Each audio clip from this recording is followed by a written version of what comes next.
많은 사람들을 위해 더 좋은 뉴스를 전달하겠습니다. 지식교양 전문 채널 시선뉴스입니다.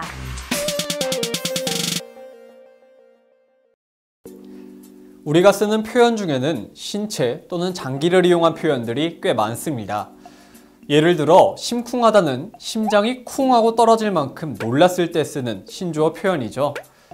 이런 표현들을 쓰다 보면 가끔은 정말로 그럴까? 라는 생각이 들기도 하는데요. 오늘 건강 프라임에서는 이처럼 우리 신체와 관련된 표현들이 정말로 그런지, 또 그렇다면 왜 그런 건지 알아보도록 하겠습니다. 우선 가장 먼저 살펴볼 말은 먹는 것만 봐도 배부르답니다. 주로 사랑하는 애인이나 자녀가 음식을 맛있게 먹는 모습을 볼 때 이런 말을 하곤 하죠. 상식적으로는 말이 안 되는 표현인데 착각인 건지 아니면 진짜 가능한 이야기인지 전문가에게 한번 알아봤습니다. 네, 그것도 있을 것 같습니다. 그것은 우리가 시각 자극이 우리에게 굉장히 중요하지 않습니까? 시각이나 후각 그걸 통해서 우리 뇌가 실제로 그 음식을 먹었을 때 느끼는 그 만족감을 똑같지는 않더라도 대리로 어느 정도는 채워줄 수 있다 이렇게 보겠죠. 그래서 그런 걸 많이 보게 되면 식욕이 떨어지는, 실제로는 또 많이 먹은 것 같은 그런 상황이 또 생길 수도 있겠습니다. 네. 착각이 아닌 진짜 가능한 이야기였군요. TV나 인터넷을 통해서 먹방을 즐겨보는 경우들이 있습니다.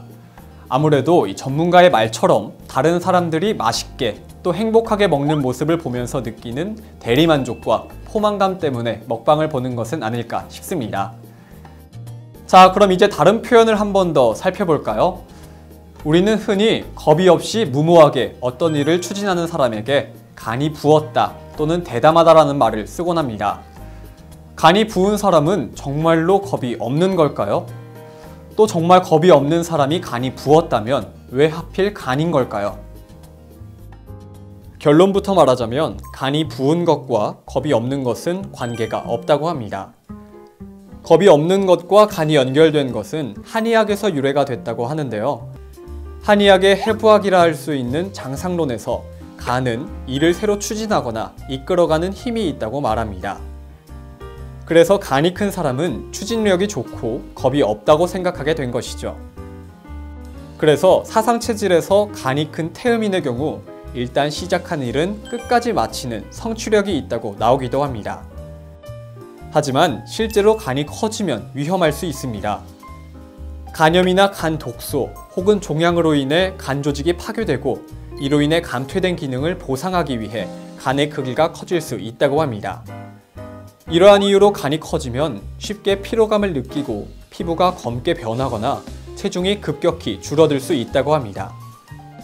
혹시나 이런 증상이 나타난다면 즉시 병원에 가서 검사를 받아봐야 합니다.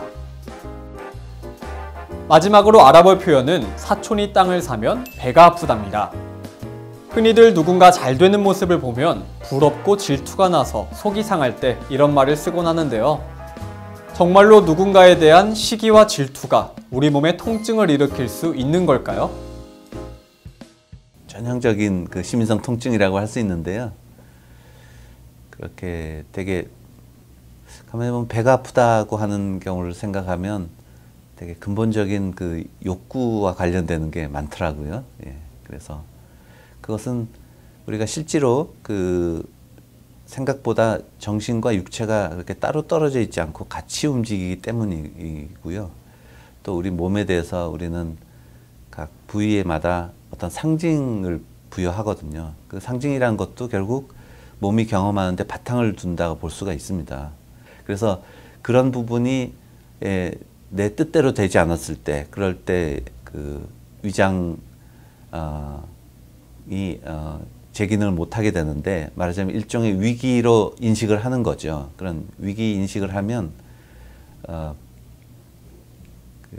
자율신경계에 불균형이 생기게 되면서 위장이 뜻대로 평소처럼 편안하게 움직이질 않고 너무 긴장을 한다든지 잘 작동을 잘 못하게 되기가 쉽습니다. 그러면 복통이 생기기 마련이죠. 그래서 굉장히 우리 속담이지만 우리 정신과 신체 사이를 아주 잘 표현하는 속담이 아닌가 싶습니다. 시민성 통증은 진찰을 받아도 명백한 원인이 잘 드러나지 않기 때문에 꾀병으로 오해받을 수 있다고 합니다. 하지만 실제 통증이 있는 만큼 병원에 가서 자신의 증상을 자세하게 설명하고 진찰을 받아야 합니다. 평소에 아무렇지 않게 사용하던 말들 속에 이러한 원리가 숨어 있는 것이 굉장히 신기하고 또 이런 말을 만든 옛 조상들의 지혜도 놀랍기만 한데요. 이제 각 표현들의 원리를 알았으니까 조금 더 적절한 상황에 이러한 표현을 사용할 수 있을 것 같습니다. 건강프라임에서는 질병에 대한 여러분의 사연이나 의견을 받습니다. 많은 제보 바랍니다.